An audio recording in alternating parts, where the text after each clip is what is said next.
So flipped classrooms to me mean that I'm offloading sort of the typical content of the class, what would typically be termed a lecture by some people. That is going on outside of class so that I can free up more time in class to actually spend with my students, that they can do activities, labs, that we can work through problems, and that I'm always there to help them work those problems.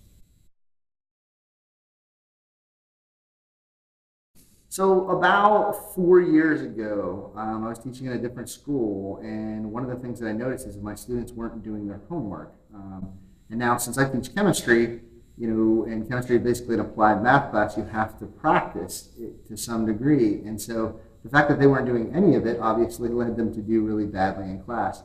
So something had to change, and after talking to some students and figuring things out, it was that really the homework was just too hard for them. They often got stuck on the first couple of problems. And so then they didn't do the rest and they didn't get all the requisite practice. So I decided that I wanted to have them do more practice in class, and to free up time to do that, I had to talk less.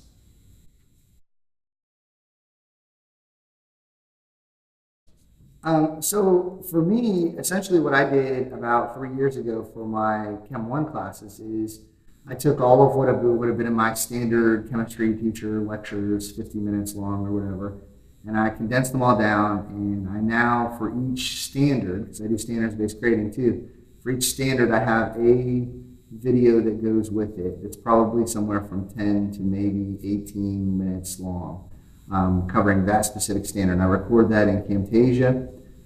Typically, I then post it to YouTube, and then now with the LMS that we have, I embed that into Canvas. I used to embed it on the school site, but most of the students still accessed it through YouTube because that was the easiest thing for them to get to when they weren't in school, which is the point of them doing it.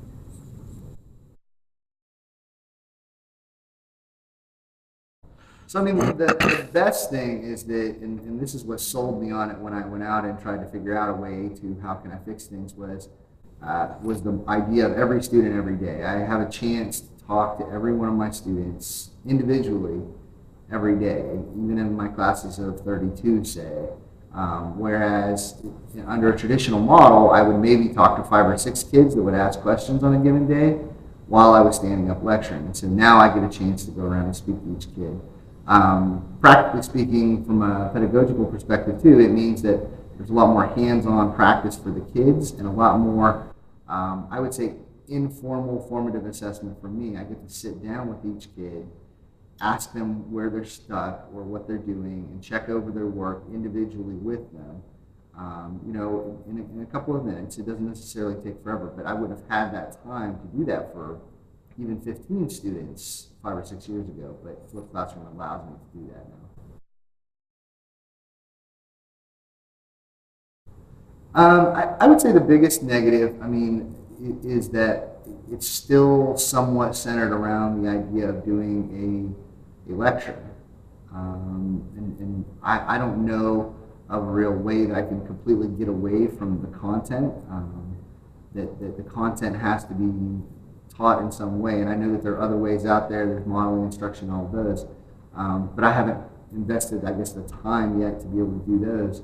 So I wish there was a way that I could get away from there's still a lot of lecture and get more to something a little bit more interactive. Now, we do a lot of interactive stuff, but I still feel that like that content delivery is still relatively traditional in the sense of what it is, not how it's delivered.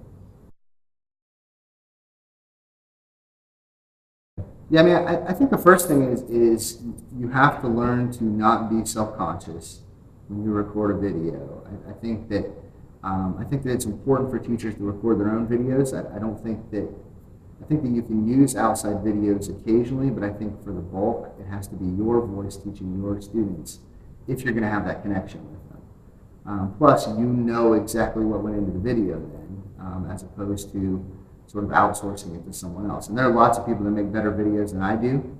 There are lots of people that make worse videos than me too. But I feel very strongly that my students need to hear my voice and see my face on the videos.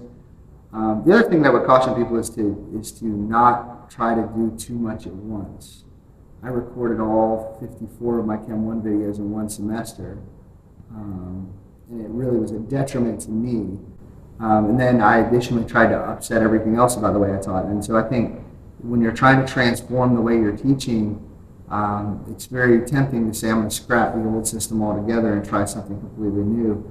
But I think in many cases it's useful to go step by step and say, I'm going to try this thing out this quarter, and maybe I'm going to add this thing in next quarter, and then the next quarter I'll add this thing in, rather than trying to do it all at once, because it gets to be really confusing and your organization starts to suffer a little bit. At least it did in my case.